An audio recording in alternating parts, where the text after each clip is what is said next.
So here's a typical double slit diffraction pattern.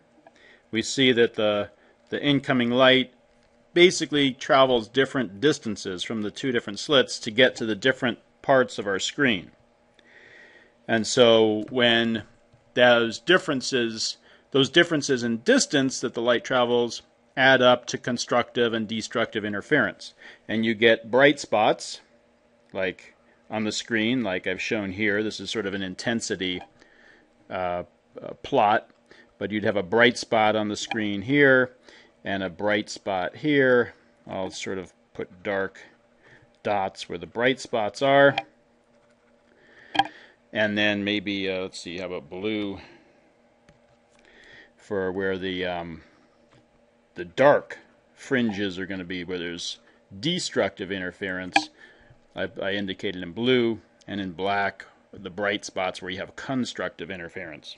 We end up with a pattern that looks like this.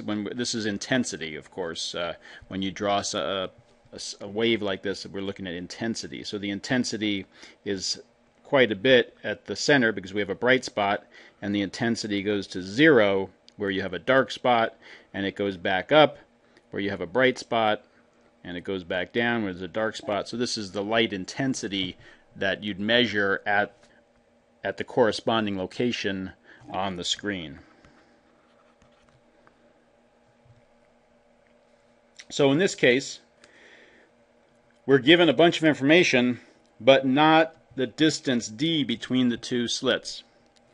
So we know this is for constructive interference. So our relationship is d sine theta is equal to m lambda, and that's constructive.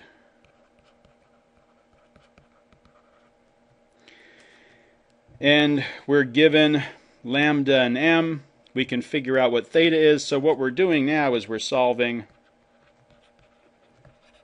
for d, the distance between the slits. And then we can do the second part of the problem and solve for the wavelength. So in this case, we're given a wavelength. We are given the fact that this is the first order maximum.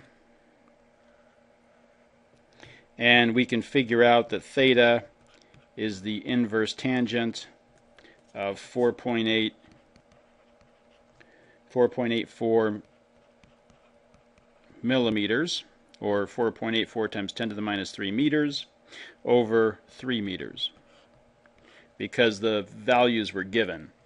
This is 4.84, and this distance is 3 meters, and so we're going to get an angle in there that's the inverse tangent of 4.84 millimeters over 3 meters. So we can plug these values in. What do I get? For the angle, I got 0.0924 degrees, and I plug these in. I've got my d, the distance between the slits, m lambda over sine theta, and when I plug in the numbers, 0.372 millimeters. Now I've got d. I can go back and do the next part of the problem, or answer the question, I guess I should say. We're looking for the wavelength of light that puts a minimum where that maximum was. So let me just stop the video and draw out the situation, and then we'll pick it up again. I think it'll look something like this. We've got our central maximum intensity, a bright spot at the center, and 4.84 millimeters away from that, we're going to have our first dark fringe, our first dark spot. So we are looking now at destructive interference. So we've got d sine theta is equal to m plus 1/2, because we have to, the distance has to shift by half a wavelength. M plus 1/2 lambda, that's for destructive. interference. And we know what D is. We found that in the first part. We know what theta is. We found that in the first part. And we know what M is. We're looking for the first dark spot, so that's where M is 0. And now we can solve for lambda.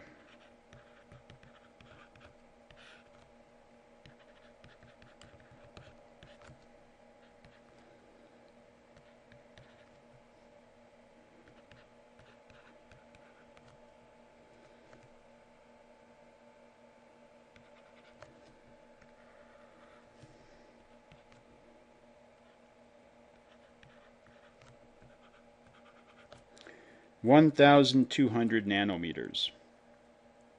So with double slit diffraction, remember the path from one slit to the spot on the screen is going to be a little bit longer than the path from the other, and that distance is d sine theta.